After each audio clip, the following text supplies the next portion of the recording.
بالأوفياء قبل ما نخليكم مع واحد التسريب من فيديو اللي هيام بغات تلاح على رجلين ديال القاضي، وبقات كتعوض وبقات كتزوق وكتقول عافاك والله يشد لك يعني في الحاجة فاطمة.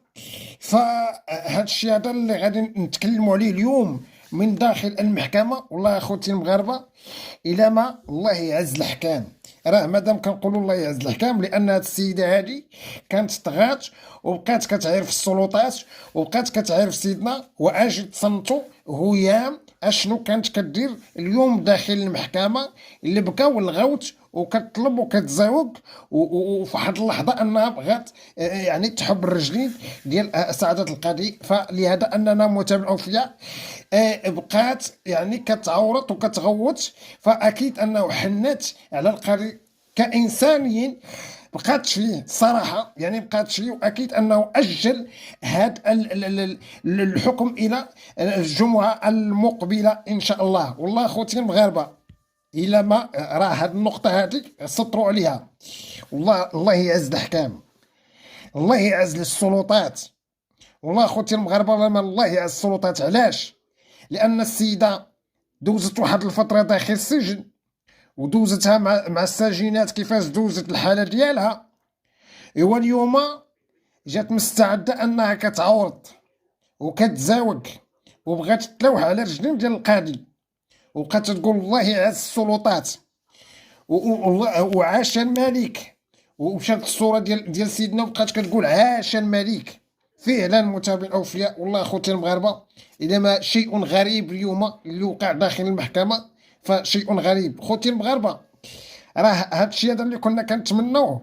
والله خوتي المغاربه لما اي مغربي راه غيسمع هذا الفيديو يقول الله يعز السلطات. علاش؟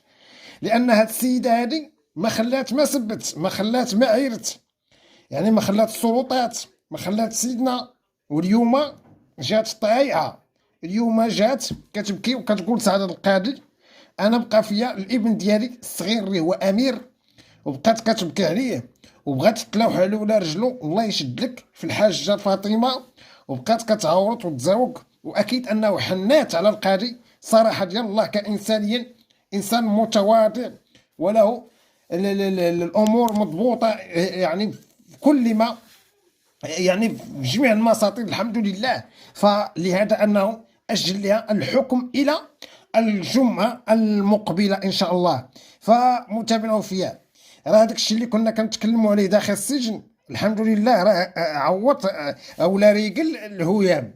هيام راه تريقلش. اليوم السيده جات مستعده انها تعورط وتزاوق وتقول لهم انا راه على داك قبل دوك الوليدات انا اللي مشيت وشوف شنو قالت.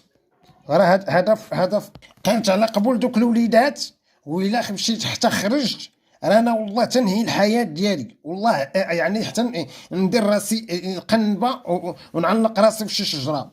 وبقات كتبكي وكتغوت كتقول انني لا قبل دوك الوليدات انا وصلوني هاد الحاله هادي لا حول ولا قوه. واش ما عرفتيهاش نهار الاول؟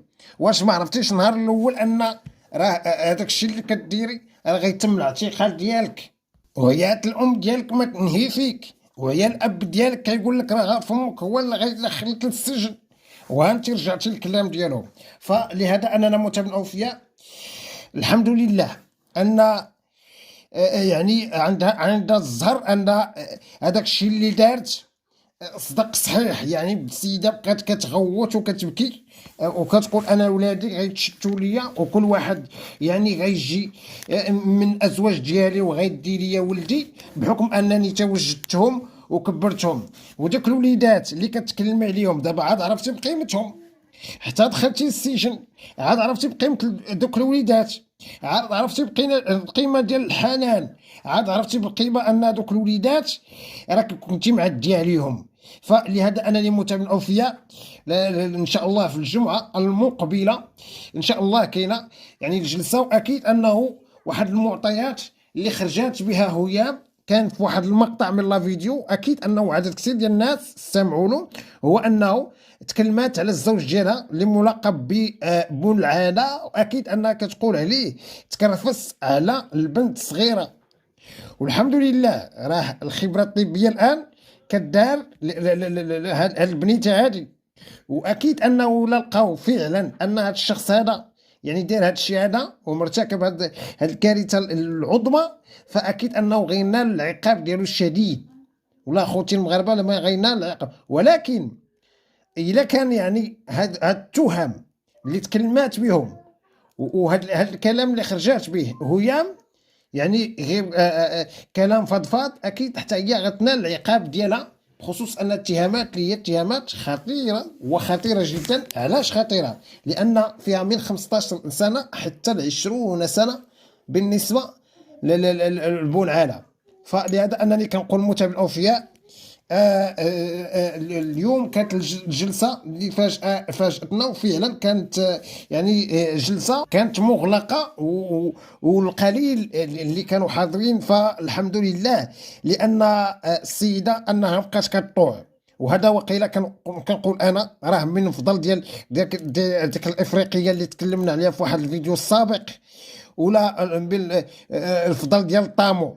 ربما انه هذا راه الحمد لله السيده راه ريقلت راسها، لان راه بعد الانسان ملي كيلقى 4 ديال الحيوط وكتمتنع عليه الحريه، راه عاد يعني يرجع العقل ديالو للور وكيقول يا ريت انني كون ما درتش داك الخطا.